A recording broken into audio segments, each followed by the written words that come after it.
Assalamualaikum warahmatullahi wabarakatuh. Bismillahi walhamdulillah wassalatu wassalamu ala rasulillah Sayyidina Muhammad ibni Abdillah wa ala alihi wa ashabihi wa man tabi'a sunatahu wa jama'atahu min yawmin hadha ila yawmin nahdah amma ba'du. Rabbi srahli sadri wa yassir li amri wahlul 'uqdatam min lisani yafqahu qawli ya fatahu ya alim.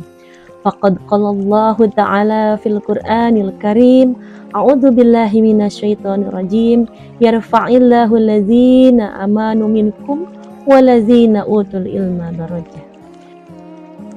Puja dan puji syukur marilah kita panjatkan kehadirat Allah Subhanahu wa taala. Salawat beserta salam marilah kita curah limpahkan kepada baginda besar kita, yakni Nabi Muhammad sallallahu alaihi wasallam. Tak lupa pula kepada sahabat-sahabatnya, tabi'in tabi'atnya, semoga sampai kepada kita selaku umatnya. Mudah-mudahan kita semua mendapat syafaat nanti di yaumil qiyamah. Amin. Amin ya Allah ya rabbal alamin. Jujur saya sangat senang sekali berada di depan teman-teman yang luar biasa, yang selalu bersemangat untuk menuntut ilmu. Yang terhormat Ibu dosen pengampu mata kuliah ilmu dakwah, Ibu Murti Muninggar MA, yang kami hormati dan kami rindukan teman-teman Prodi BKI. Hari ini kita akan membahas sesuatu yang sangat penting, yaitu materi ilmu dakwah tentang atsar dakwah, feedback responsif gender.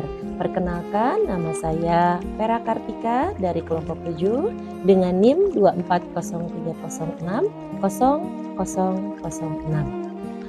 Apa itu atsar dakwah dan responsif gender? Definisi atsar dakwah. Atsar dakwah merupakan istilah dalam dakwah Islam yang merujuk pada dampak atau pengaruh yang ditimbulkan oleh kegiatan dakwah terhadap audiens atau masyarakat yang menjadi sasaran dakwah atau yang disebut mad'u. Definisi responsif gender. Responsif gender merupakan suatu pendekatan yang memberikan perlakuan adil dan setara antara laki-laki dan perempuan dalam segala aspek kehidupan. Dalam konteks dakwah, responsif gender berarti dakwah yang dilakukan dengan menghargai sesama termasuk menghargai hak-hak perempuan tanpa mengurangi hak dan kewajiban dari laki-laki maupun bagi perempuan untuk saling berpartisipasi dalam kehidupan seperti kehidupan sosial, ekonomi, dan juga politik. Kesetaraan gender dalam Islam. Di sini ada ayat kunci surat Al-Hujurat ayat 13 yang artinya, wahai manusia, sesungguhnya kami menciptakan kamu dari seorang laki-laki dan seorang perempuan dan menjadikan kamu berbangsa-bangsa dan bersuku-suku supaya kamu saling mengenal.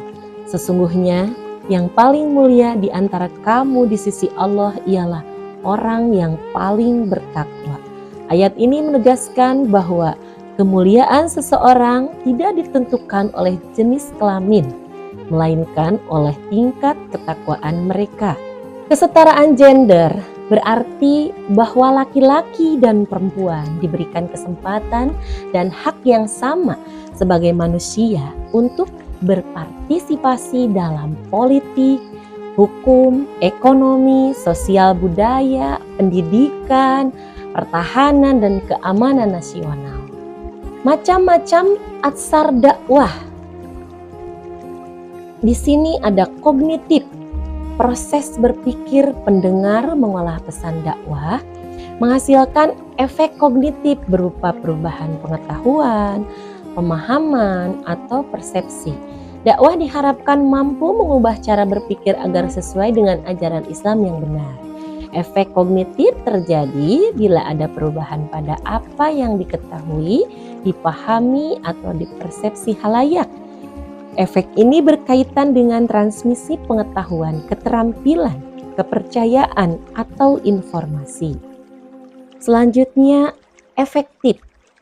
Efek afektif melibatkan perubahan perasaan, dan pembentukan sikap mad'u. Materi dakwah dengan imbauan emosional seperti ancaman atau ganjaran lebih efektif dibandingkan dengan imbauan rasional karena mampu membangkitkan emosi dan memotivasi pendengar. Dalam dakwah, efek afektif dapat berupa perasaan seperti senang, tidak senang, suka, tidak suka, dan paling penting adalah pembentukan sikap. Ada behavioral. Efek ini muncul setelah proses kognitif dan afektif. Semua tindakan, termasuk yang tampak pasif seperti mendengar atau menonton, sebenarnya adalah aktivitas psikis yang aktif. Efek behavioral muncul setelah melalui proses kognitif dan afektif. Dakwah sebagai sarana mendorong kesetaraan gender.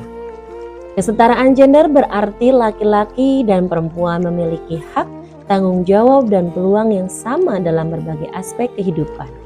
Dalam Islam, kesetaraan ini ditegaskan melalui surah Al-Hujurat ayat 13 yang tadi saya sebutkan, yang menyatakan bahwa kemuliaan seseorang ditentukan oleh ketakwaan, bukan jenis kelamin. Dakwah berperan dalam mendorong kesadaran bahwa laki-laki dan perempuan setara di hadapan Allah dengan hak dan kewajiban yang adil sesuai ajaran Al-Quran. Dalam Islam, menghormati perempuan dan hak-haknya serta menekankan keadilan dalam distribusi peran sosial yang saling melengkapi seperti dijelaskan oleh Ustadz Abu Somad. Tantangan kesetaraan gender dalam dakwah.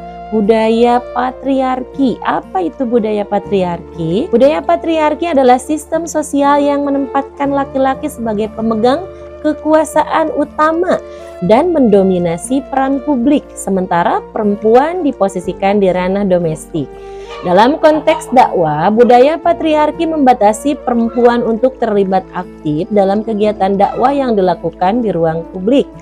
Pelajaran dari budaya yang patriarki ini, kita bisa mengambil kesimpulan bahwasannya dengan memberikan edukasi kepada masyarakat mengenai prinsip kesetaraan gender dalam Islam. Kurangnya dukungan institusi. Apa saja tantangannya? Dukungan dari lembaga dakwah, institusi keagamaan, dan pemimpin agama berperan penting dalam membuka ruang bagi perempuan untuk berpartisipasi dalam dakwah. Sayangnya dukungan ini masih terbatas. Banyak institusi dakwah yang belum memberikan ruang bagi perempuan untuk tampil sebagai pendakwah atau pemimpin.